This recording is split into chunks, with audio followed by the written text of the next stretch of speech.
Welcome to Big Blend Radio with your hosts, Lisa and Nancy, editors of BigBlendMagazine.com.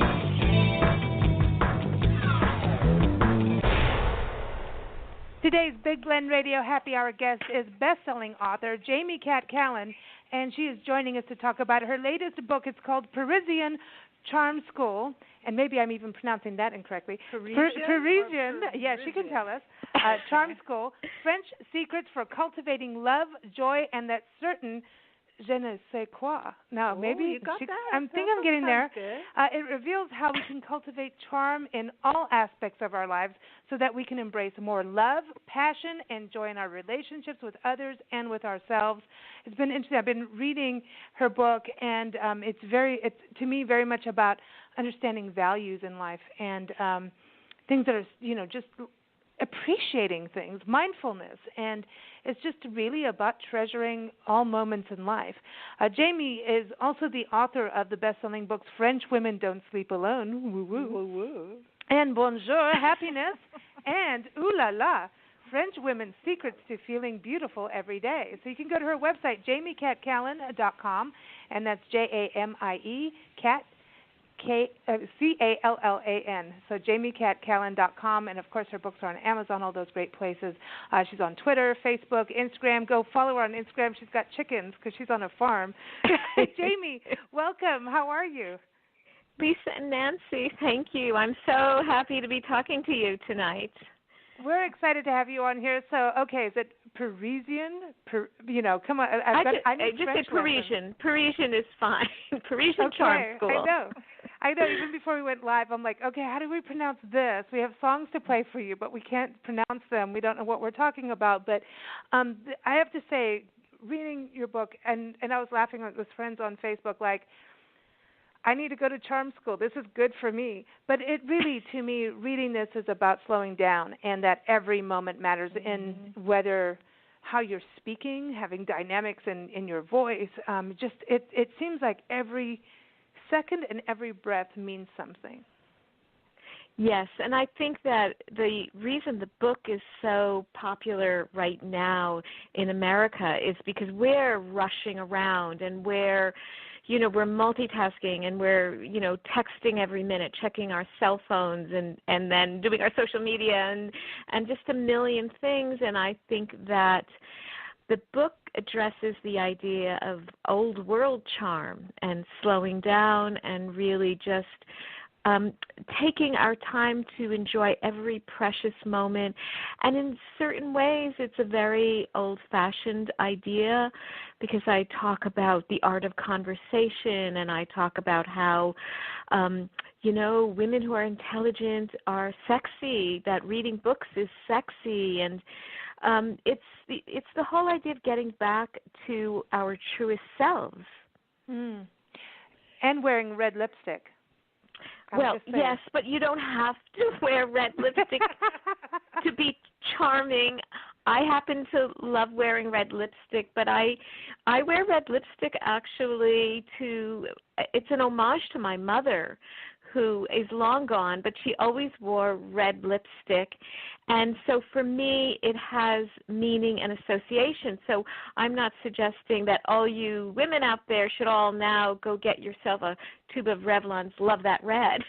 But I think rather ask yourself, why do I love wearing blush when maybe it's not as fashionable as it used to be? Or why do I love pink lipstick?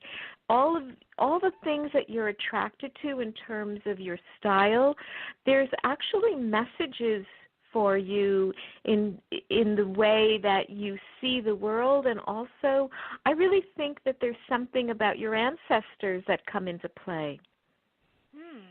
My grandmother, who's British, came from Hull.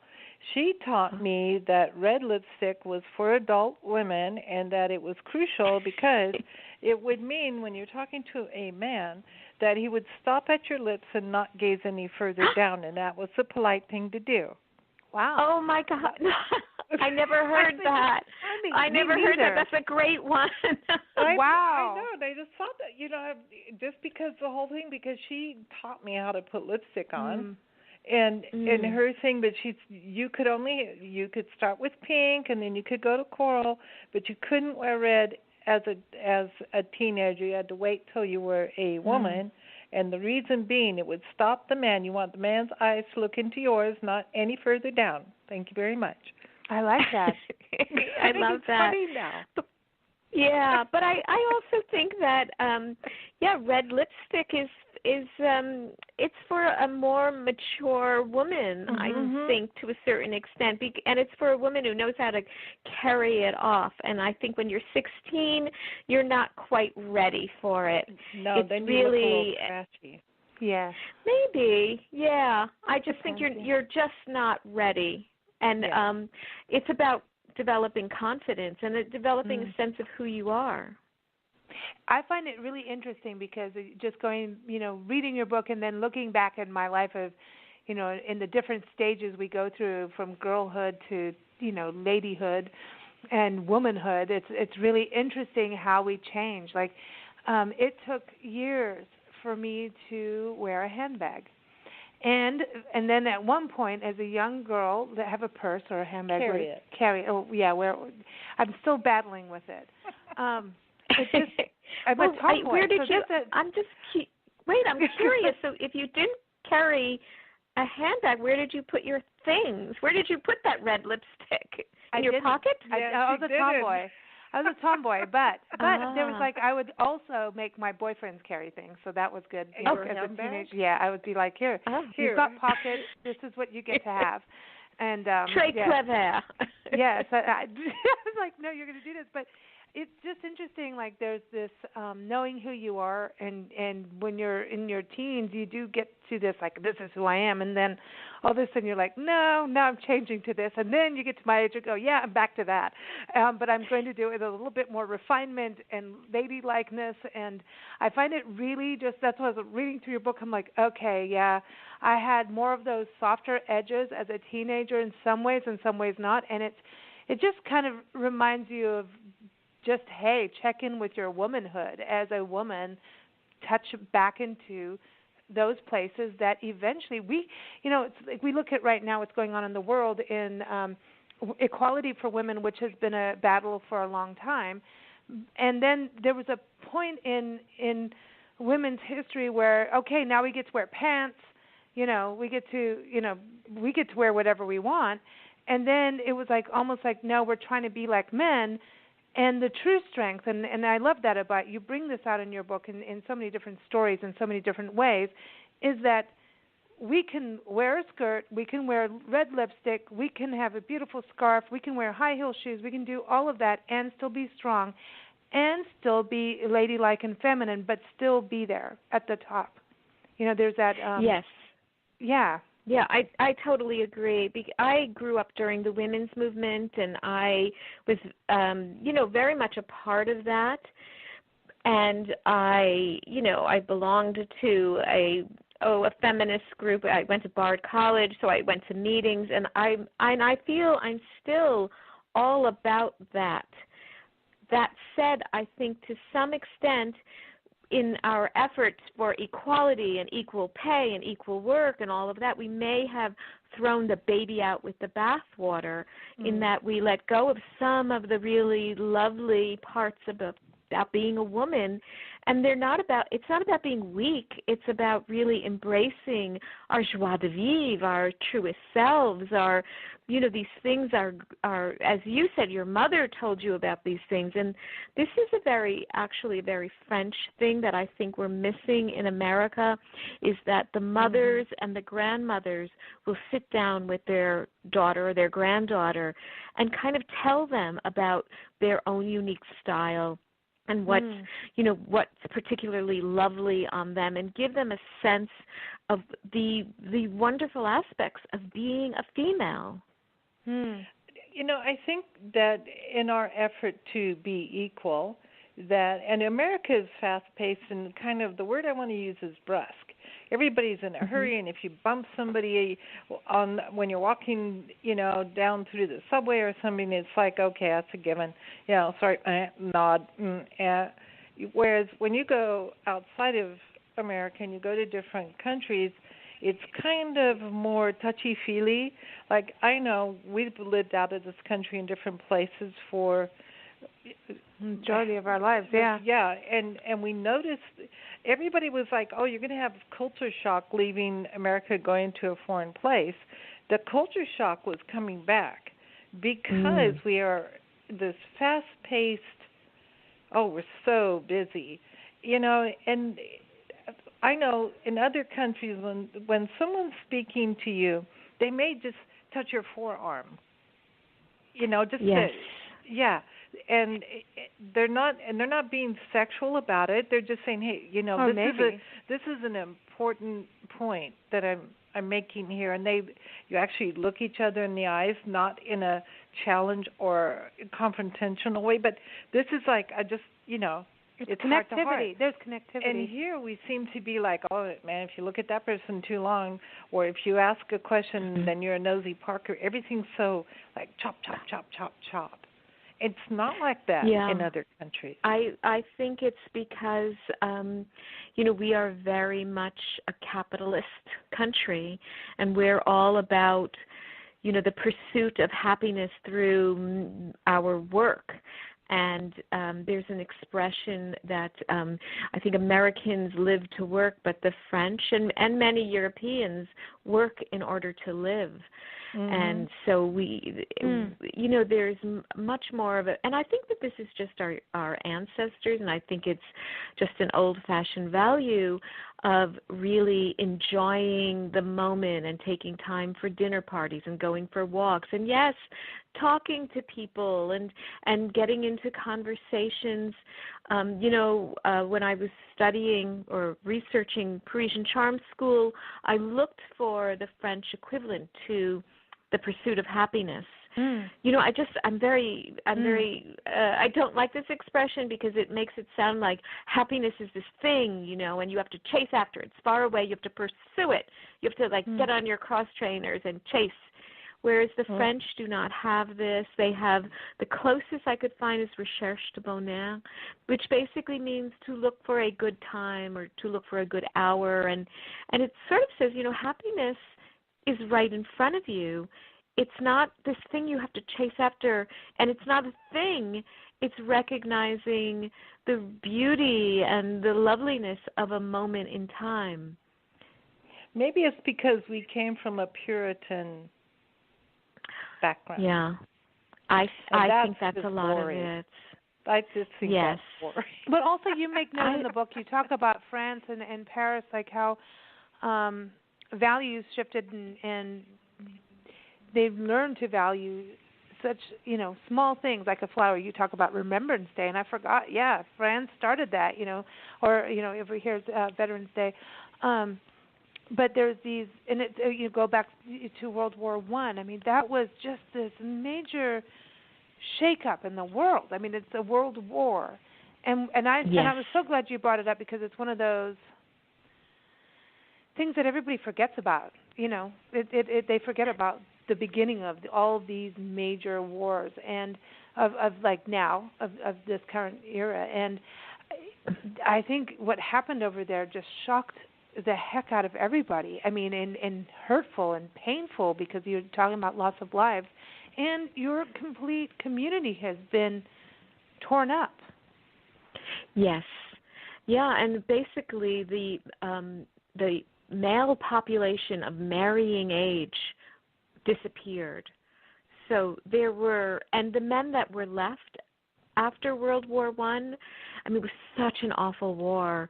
They came home maimed, and, there was chemical warfare, and it was a really, really awful, awful war, particularly for France. I mean, France was just invaded constantly. And I think because of that, and yes, there's something a little bit more fragile about the heart there, and a little bit more, I don't know, I think the word is fragile, and I love that they really embrace, it's Remembrance Day, so it's to remember specifically the people who died and lost their lives for World War I, and I love that they celebrated, or not celebrated, but commemorized it, with a flower. I mean, to me, that's just, and they will sell flowers in the street, and everyone they actually wear blue poppies more often than the red poppies. The British will wear the red poppies in their lapel. Right. But, also for Mother's Day, the street vendors are selling lilies of the valley. And there's just this, I think it's more of a closeness to nature, whether it's about food and vegetables or it's about flowers. It's, I stayed for a time in the southwest of France, and even the little village of Agen, they're famous for their plums. So every year they have the Pruneau Festival, which is basically a celebration of plums. And, they make all sorts of things like plum ice cream and plum cakes. And to me, it's very charming. It's very old-fashioned. But what I love about it is that it's in the rhythm of the seasons. Because I think here, because we can get, our avocados from Mexico, at least for now, sort of. Anytime we want, we kind of lose this sense that there is a season for things. Yes. I really feel this on the farm because we're starting our seedlings now, and we're planning, and we're really looking forward to the fullness of the season. I love this because I think you're absolutely right, and yet at the same time we do have a culinary revolution going on, at least with chefs who've been saying this for years. And it did help, French chefs helped us in this country say, stop with the boxed Stouffer's thing. Let's do things by the season and appreciate what we have. And it's reading your book and then, thinking back to all of the interviews we've done over the years with musicians from France, and we have like Hilary Larson, who goes over to France. She's a food, wine, travel writer. Linda Kassam, that are regulars on our show, and travel writers. They go over there, and there's this. They come back, and you can already hear it in their voice. There's this magical, everything is just special, and I think that's something so important. And understanding seasons. All the musicians, we've done a lot of musician interviews from France.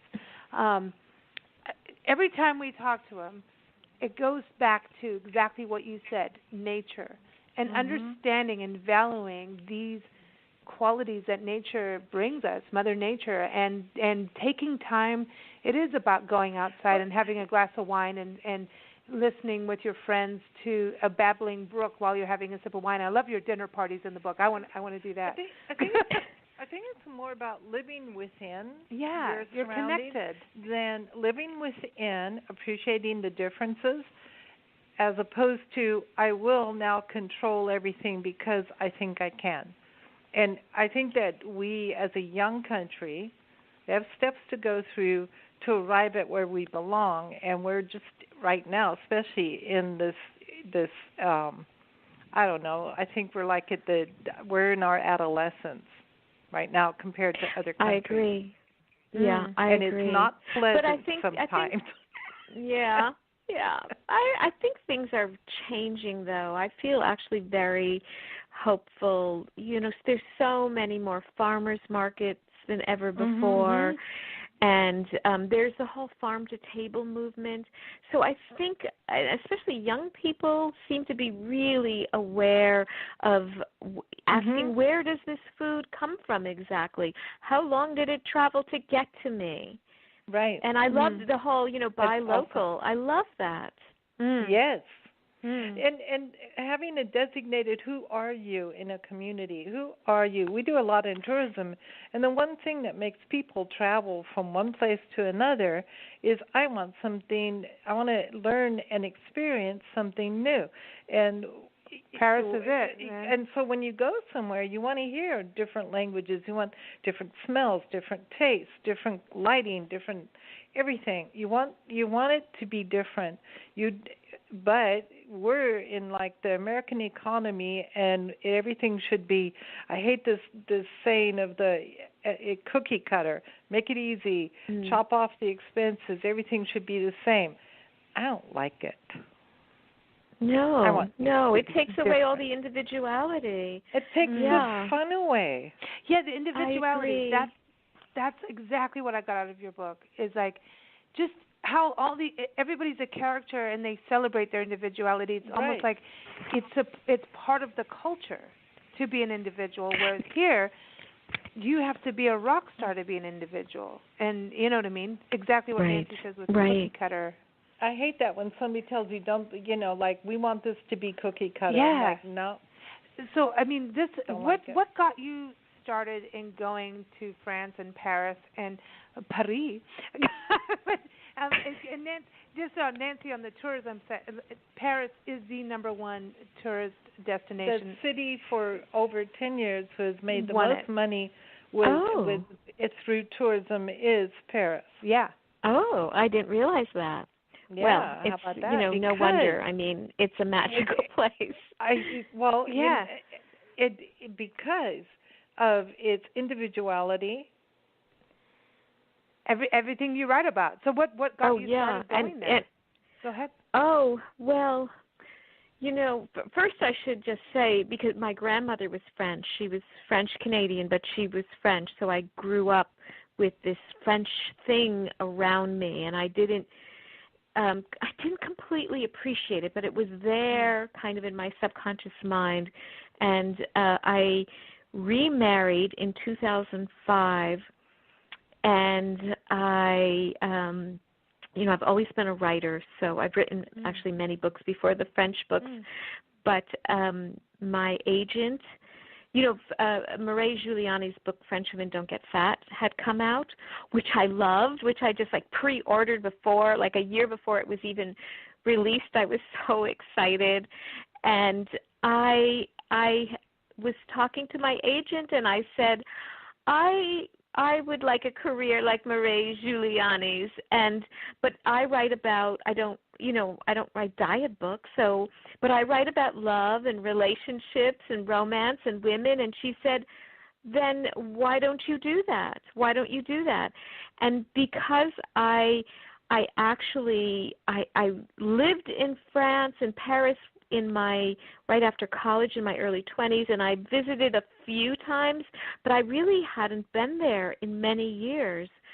So I created a kind of crash course in all things French. My friend Jessica Lee came with me. We decided, okay, this is for French Women Don't Sleep Alone. We're going to research French women and love and their take on marriage and romance.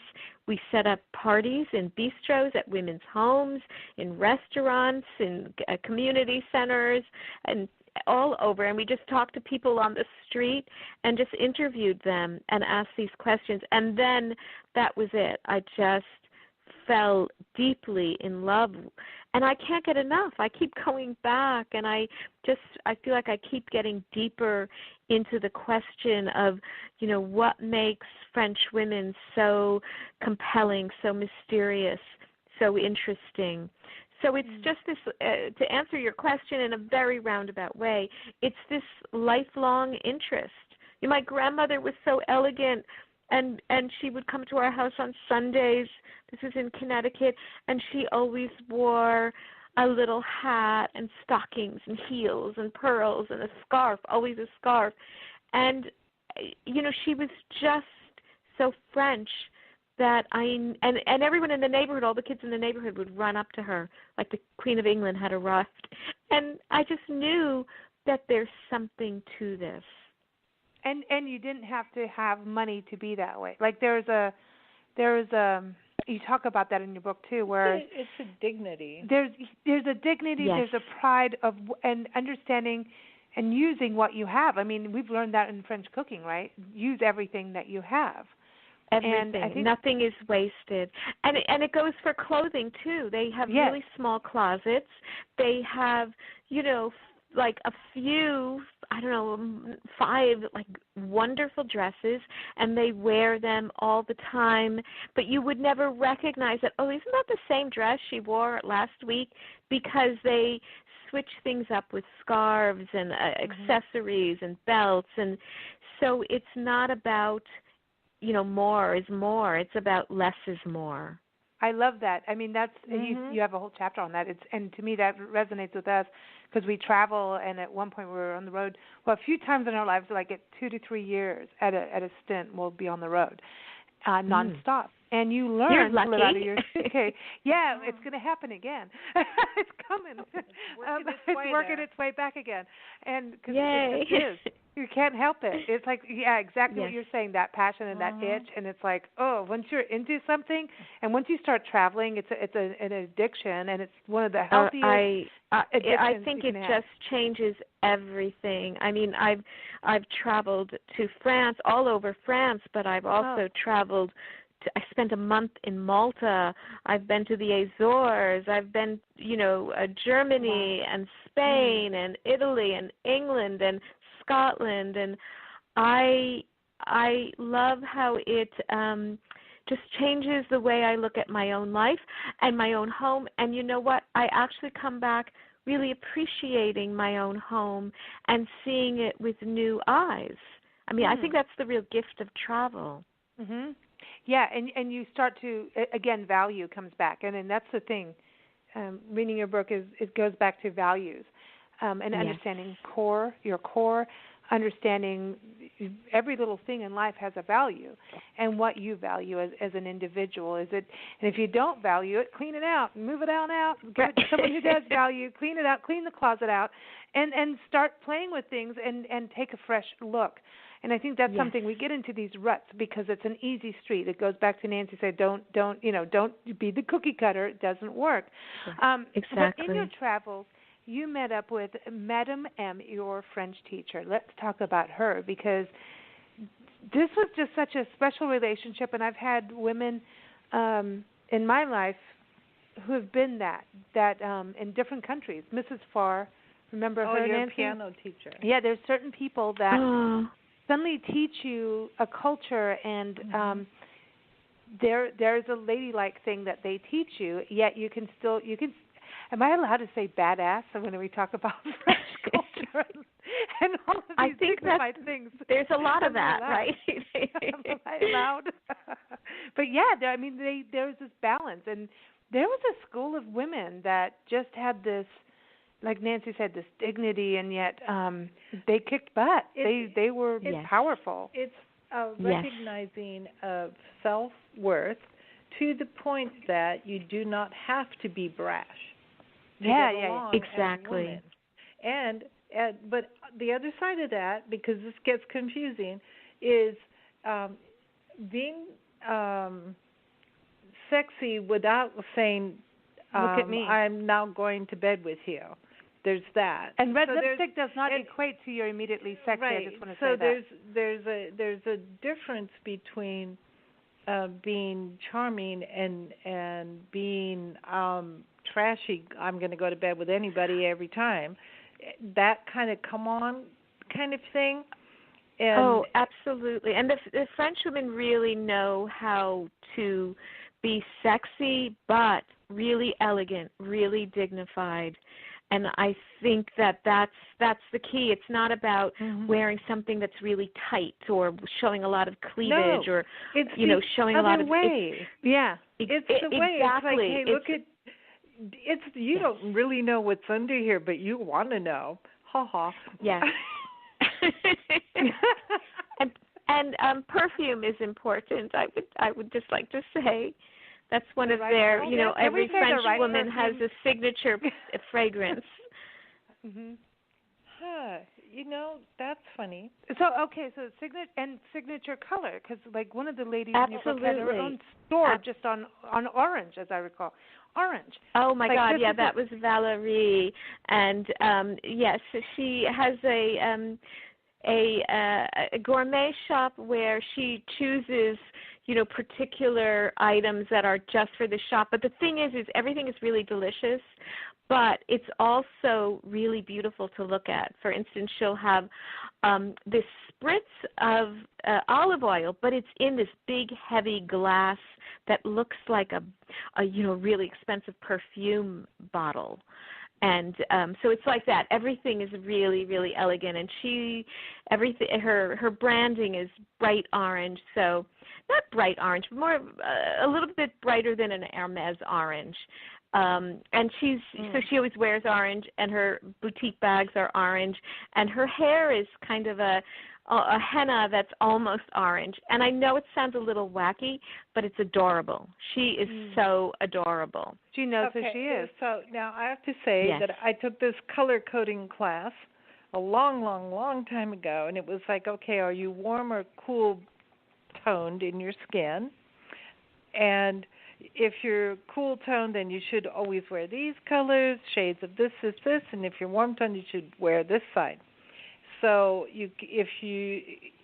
orange was the color they said was the most difficult for anybody to wear. Yeah. Yeah, but it's so interesting because, yes, I think most of us are like orange, like we should just stay away from orange. But Valerie said it's a happy color. It makes her feel happy. I love it. It looks great on her. And, I asked her about red because I love red. And she said, red could be aggressive. And that this orange is it's a little bit more lighthearted. And this idea of really thinking about color in this way is very French because it's, as Americans, we're much more, I think, scientific about it. Like I have cool tones. Am I a winter? Am I a spring? Am I cool? Am I hot? And we're kind of approaching color from this very analytical, intellectual way, whereas we might be better served by just asking ourselves, how does this color make me feel? How does it make me feel on an emotional level? Because I think this might be the missing piece. Because I know the reason I love red. I've really not analyzed it, but thought about it on an emotional level. I had a little red jumper when I was in elementary school, and I loved that jumper, and I wore it every day. So I think it's about until it disappeared, right? And my mother was like, I don't know what happened to your red jumper. Can't imagine. Yeah. There's but, colors. You asked me about Madame M. I think I should tell you about Madame M. We have to go back, because there's 3 women on a show, so we're all going to talk about 10 things at once. So good call. Bring it back to Madame M. I love that. Yeah. But she, before we moved to La Belle Farm, my husband was a scientist in Woods Hole at Woods Hole Oceanographic, and so that was on Cape Cod, and I met Madame M, and I'm not allowed to tell you her name because she's French and mysterious, but she lived in I won't tell you the town either, but on Cape Cod, and she's a femme de certain âge. She grew up in Grenoble, and she ended up marrying an American GI after the war.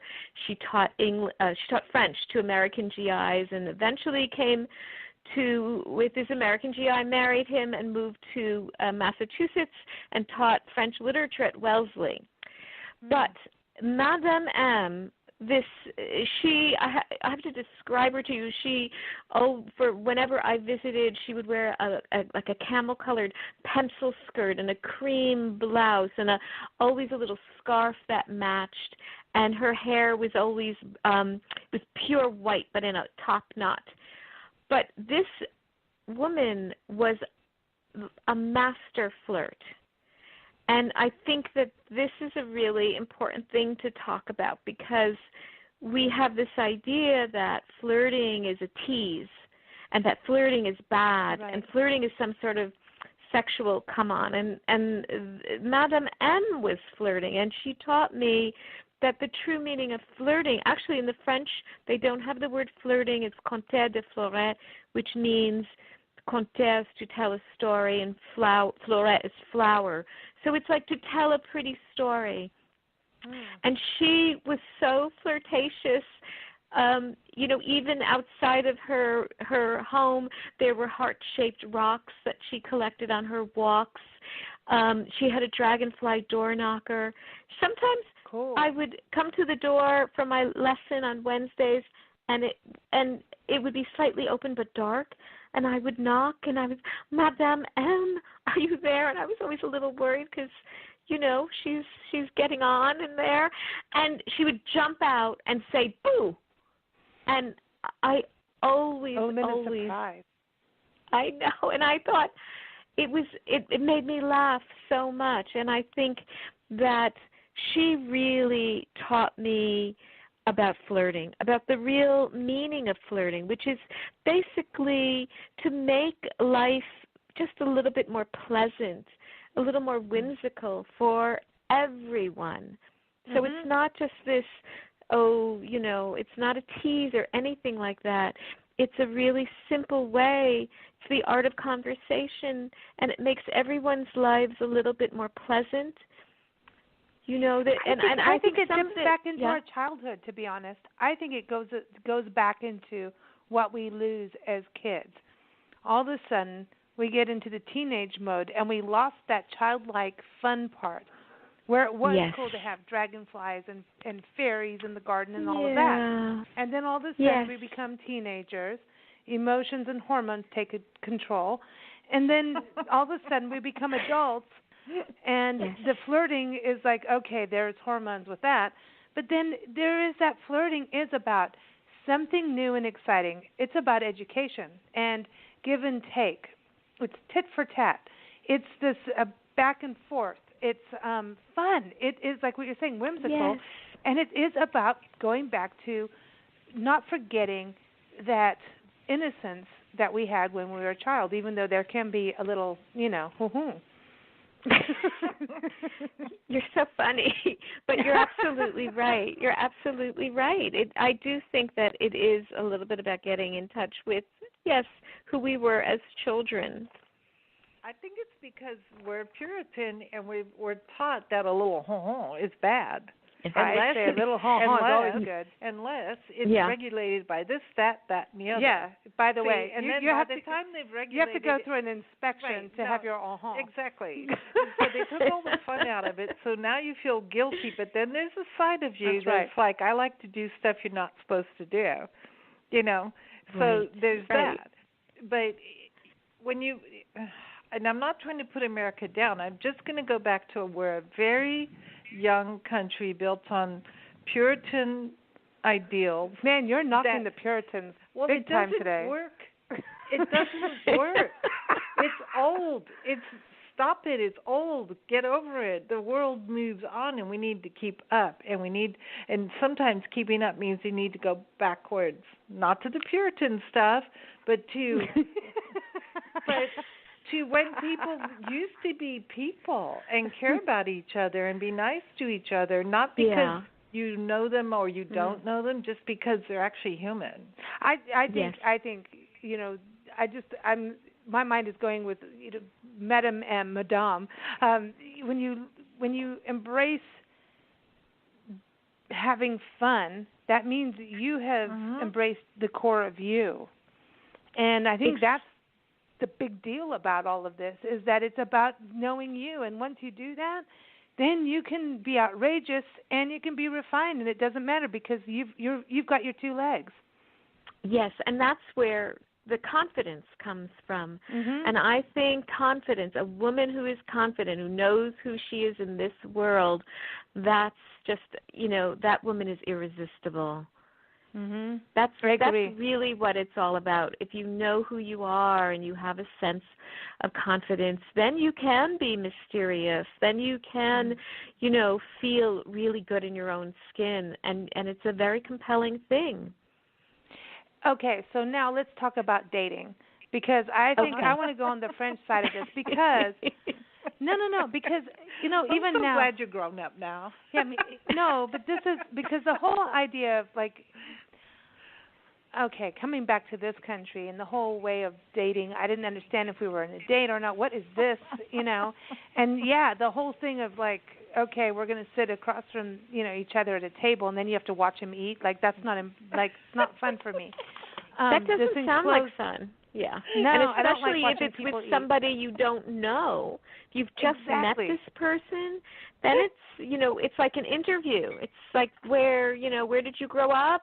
Where did you go to college? What kind Can of I work have your do resume? you do? What's in your 401k? Speed dating. Yes, speed dating, and they have speed dating. So the French I just think that is insane. That's insane. I don't do no it. French woman would ever do that. I refuse.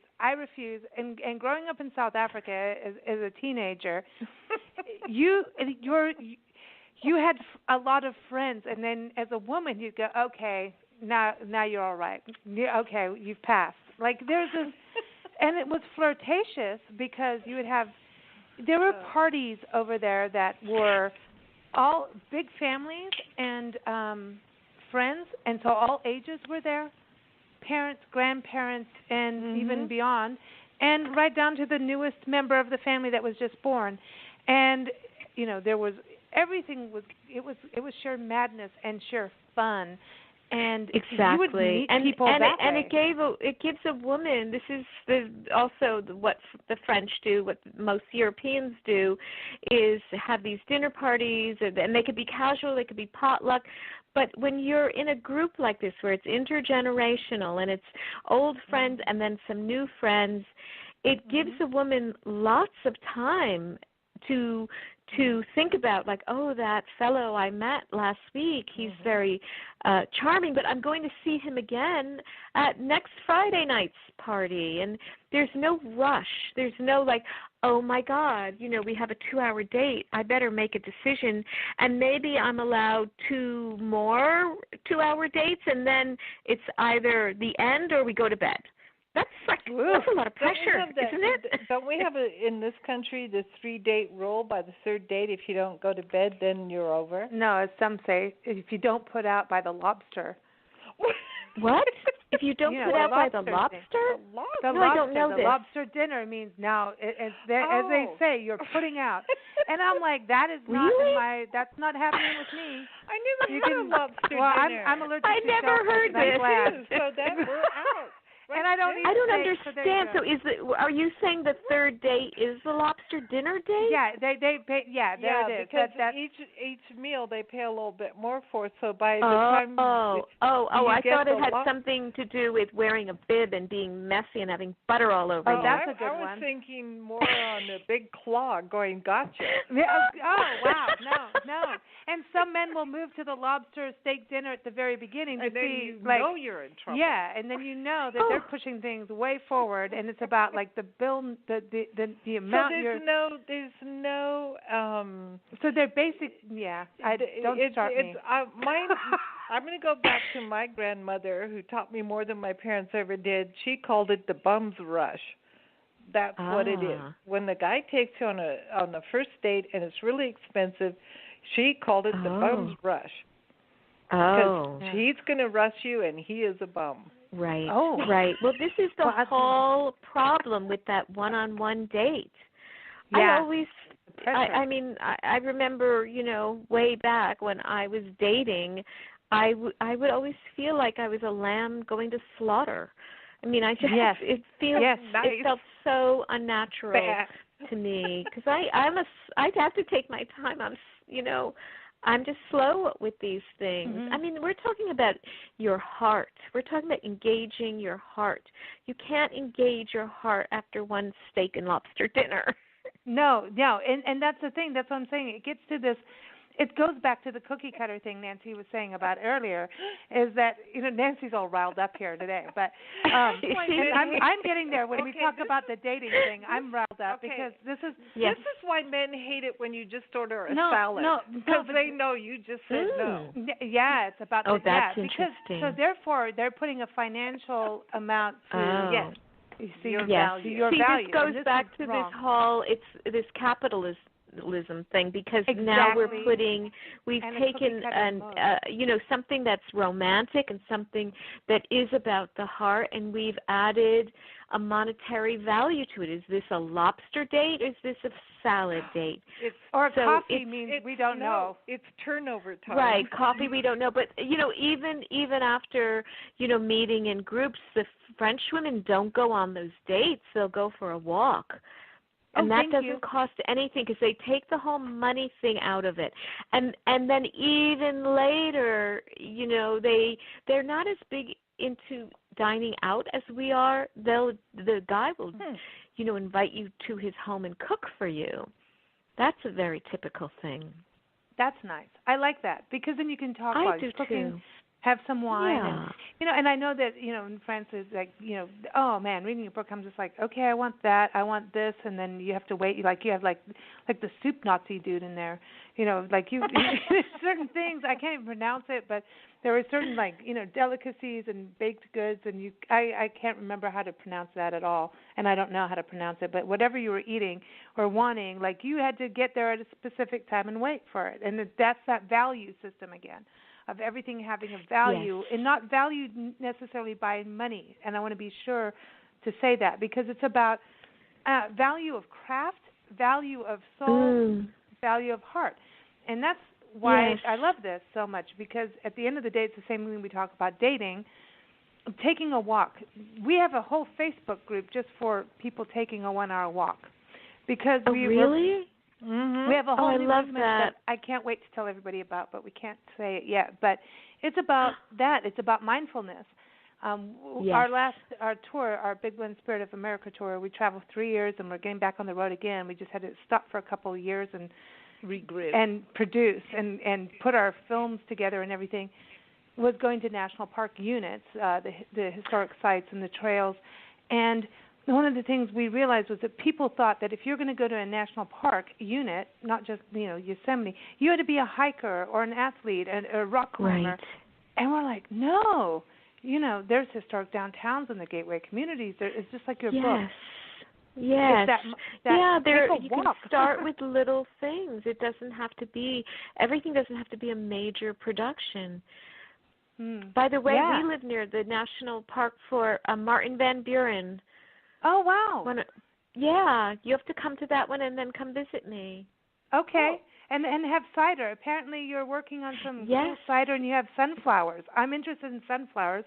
We just did an interview about sunflowers yesterday. And so this is like an organic good crop. I didn't know that sunflowers were native here, but apparently they are.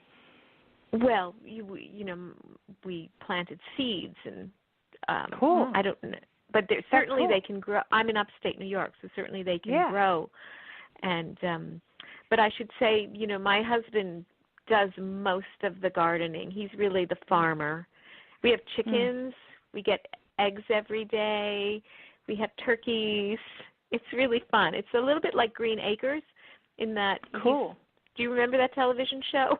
Oh, Green Acres. Okay, wait. So now you're on a farm, but you're all Parisian. But that's farm. So when you serve dinner, you're going to wear a scarf and earrings and your hair up and high heels and do the whole thing, right? Or no? Yeah, I do. I wouldn't say I'm necessarily, completely dolled up, but I'm cooking. I made actually lasagna tonight, and I'm wearing. I wasn't wearing a scarf, but I was wearing little heeled boots and my red lipstick, and I what else? A skirt that I bought in Paris, and and an apron. So that's also a thing we for some reason we lost the idea of wearing aprons, and I think they're so charming and adorable. Why don't we wear aprons? I like aprons. Because I know why. And I like house coats, too. Okay, I'm going to go back to Nana because Nana had aprons, a whole drawer in the kitchen just for aprons, and there were different patterns, but they tied at the waist and they were frilly, right? So now we have these big brown things that come from like working in McDonald's or something where it goes hoop over your neck and it's big bib connected to a straight piece of cloth. They're not pretty anymore. That's why we don't wear them. They're ugly. We're supposed to show your waist. Well, if any of your listeners want to start a new business, I think, making vintage style aprons, but updating them for the modern woman. I think that would be a great business. And they could have a martini holder. You don't want this, to be honest, you do not want this big canvas cloth over your chest. No, because it's not attractive, right? No, it's not ugly. No. And the house coat used to be sexy. Well, if you unbutton the first 3 buttons. No, but they used to go with your waistline. No, they used to, house coats used to be. Or they used to, also, it's so funny you should mention this because I was just, Googling this the other day, house dresses. I was looking up, for some reason, the history of fashion. And, in the 1940s and 50s, women wore, and I think even a little into the 60s, house dresses. So they were these dresses that were, just simple cotton floral things, but you would wear them over your dress so that when you were working in the kitchen or wherever, you still looked nice, that it was this charming thing. Yes.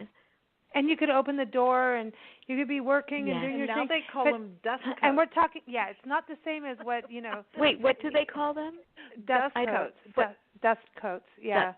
Dust and when it got to All in the Family, Edith, that is not a sexy house coat. No. I'm just saying. No. That was where it started to go downhill. And so, but there is I love that you cook dinner and, dress up for it because I think, I even tell people, I remember years ago being on someone else's show talking about people going on radio shows and teaching them how to be a good guest and also teaching people how to actually host a radio show. And, we're not typical interview style, as you can tell. But I was telling someone, actually, when you do a radio interview, you may be at home or in your office or whatever. But if you're at home and if you're hosting a show, don't be sitting in your jammies. You know what I mean? It's the same thing as people running their business. You need to dress up as though, hey, I'm meeting you in person, and exactly. You can't just be, I'm in my, it just and changes your pajamas your should be whole. Cool too. Yeah, it's funny because this came up. I mean, my before I called you, my husband said, "Are you going to put on your nightie?" And I said, "No, I'm going to be on the radio, and this is important." But I have to say, yes, so I'm wearing something really nice right now. I'm wearing a blue sweater and a skirt and the cute ankle boots. But it makes me feel much more professional, and it makes me feel happy. And I think that there's a lesson in this for the world when any of us go out into the world. And I know it's a little difficult because we might go from our Pilates class to the supermarket, to the bank or the post office.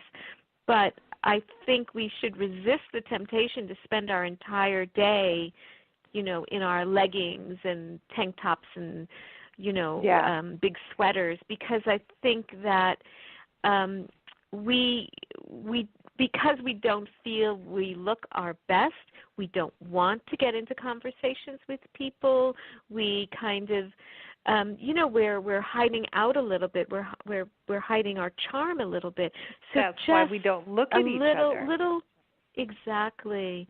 So little things, just by wearing something that's nice and that makes us feel good, people feel that we're inviting them into a conversation, and that makes them feel good. It makes us feel good, and we're a part of our community and a part of the world. It's such a simple thing we can start doing. And invest in scarves. Okay, I think that you're right with scarves. I'm like in two different countries again. Oh, just try it. Just as an experiment. It's true. All the ladies out there should just wear a scarf every day this week and see how it shifts the molecules in the room. Okay. If we as women are going to wear scarves for a week, I would like to ask men to stop going to the supermarket in tank tops and scratching your big bellies. Or in the checkout line. Exactly. Please stop it. It is so disgustingly gross. And what Lisa and I call it what we call emergency adjustments to whatever you're wearing below your tank top. We don't want to stop that. We don't want to see that either. Right. Stop it. No, we don't need to see that. Oh, I wow. just think it you gals are so funny. Happy hour for sure. My gosh, I feel like Yes. we're sitting with you and having martinis. I mean, but you did a lot of champagne over there. I mean, you like enjoyed like the fruits of Paris and France when you were there, and I think we do. Oh. Although my husband has made a signature cocktail for me called it's the sidecar, but he makes it a special way for me with a lot of lemon because I love lemon. And yeah, they actually wrote about it. We were in the New York Times Vows column. I think the beginning of February, and they wrote an article about how he, every morning he brings me my coffee in bed, and in the evening he makes my cocktail, and we sit by the fire. And, I have to say part of this is, of course, I'm an older lady, and I've, a lot of the things that I embrace and do, it's not necessarily something that everybody can do, but little things, just taking the time to appreciate your partner and these moments in the day and certain rituals, it can make an amazing difference in one's life. I love it. I love it. Your book, to me, you're giving women some things to just get back on their feet at times too.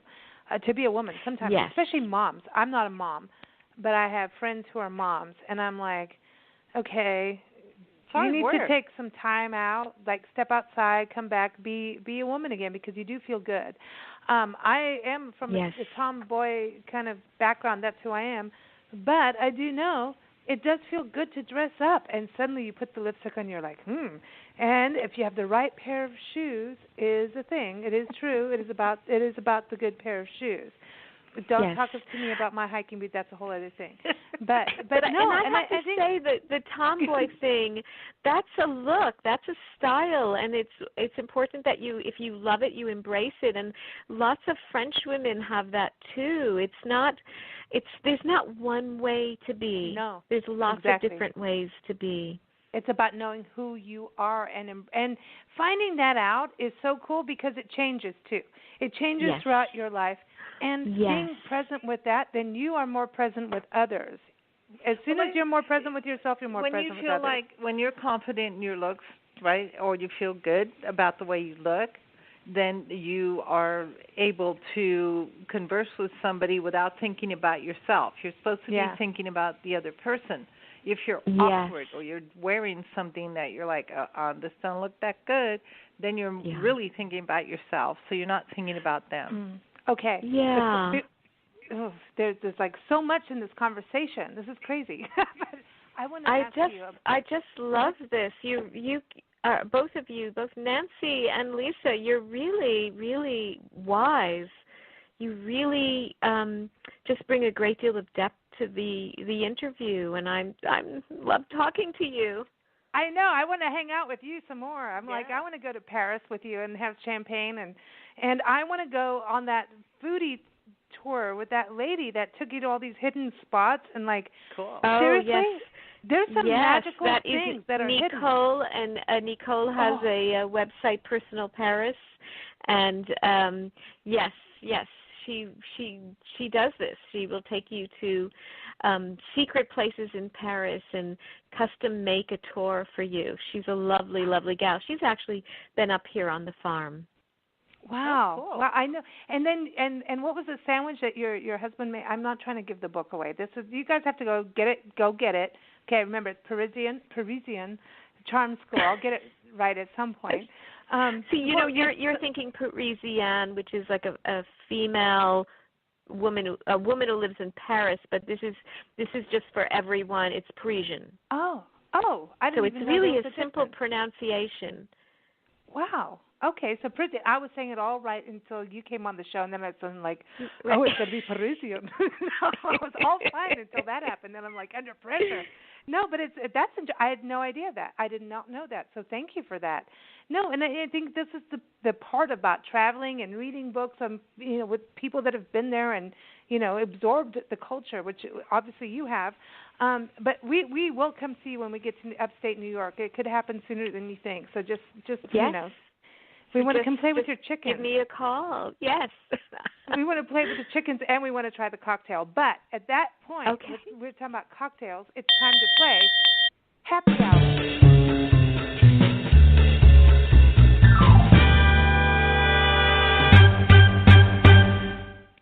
Okay. So, Jamie, if you could spend I know it's more crazy than this, right? If you could spend happy hour with anyone in the world, alive or passed on, who would they be? Or who would he be? And where are you going to spend that happy hour? What are you going to drink? And what are you going to talk about? Okay. So I would like to spend my happy hour at the Ritz Hotel, but in the bar Hemingway. And that's where they invented the sidecar, which I told you is a special drink for me, made of cognac, Cointreau, and lemon juice. And this is the place where Cole Porter composed Begin to Beguine. Yeah.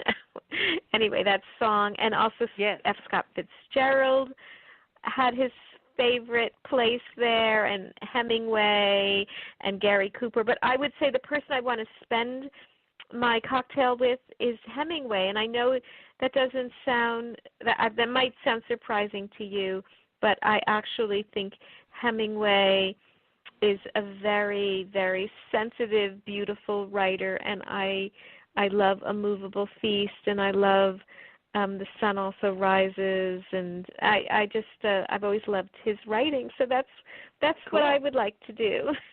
Awesome. Wow. Have you read Robert Wheeler's book on him? Robert Wheeler he's been following Hemingway's journeys, and he did one on Paris. Yes, he's going to be on our show on March 23rd. March 23rd. And talking about Ernest Hemingway. I'll send you the links. Yes, but he's doing I'm Ernest very interested. Hemingway. I'm obsessed with Hemingway. He did the book, and it's a beautiful. This is an awesome book. Hemingway's in Havana. But anyway, I'm looking. I'm trying to see if I have his. Yeah, thank you. I will send you the link because he wrote a book on him in Paris. And I was cracking up about that. I'm like, what's going on? Paris is knocking on our door. Apparently we need to go. And that's okay. We'll go. It's a sign. It's a sign. You must go. Okay. We'll do it. We'll do it. And it's a great place to walk. If you were going to take a 1-hour walk with Hemingway in Paris, where would you go?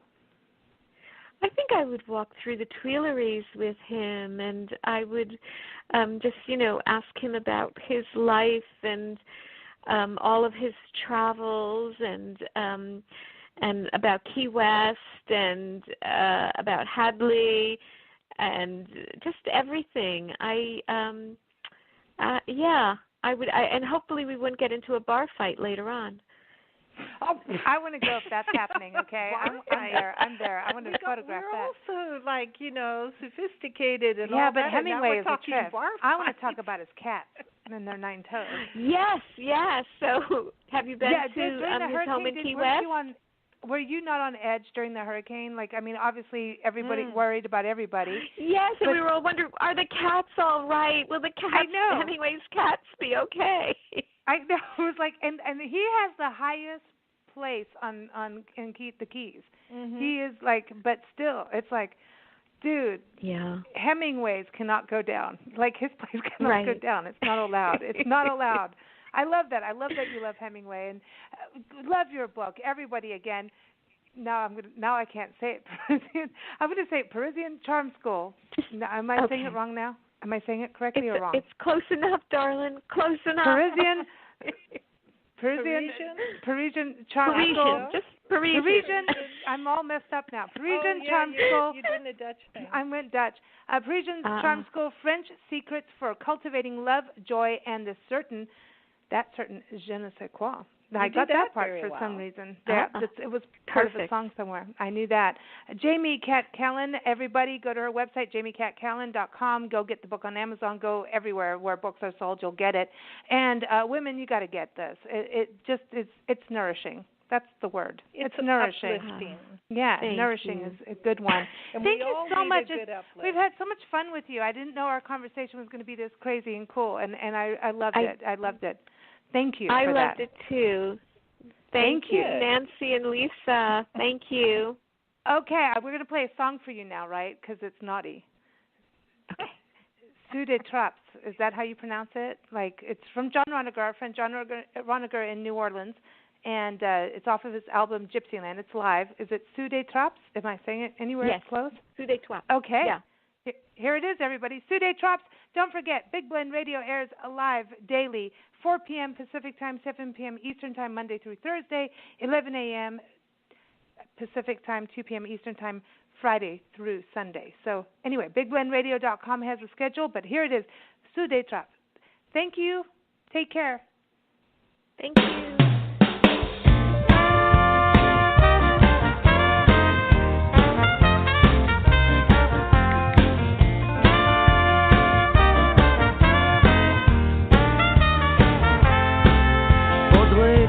Commence à réparer les tuiles arrachées. Il pleut dans mon grenier, 2 semaines de vaisselle à nettoyer. Le chien aboie depuis 3 heures sans s'arrêter. Je préfère rester couché dessus contre toi, caresser ta peau de soie, sentir ton corps entre mes bras, vibrer sans fin.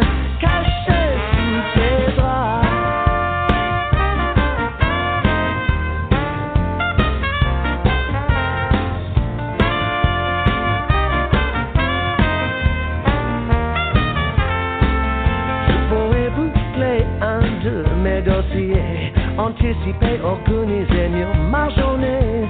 Je pourrais chercher une meilleure idée. Attaquer un projet avant de l'avoir lié. Je préfère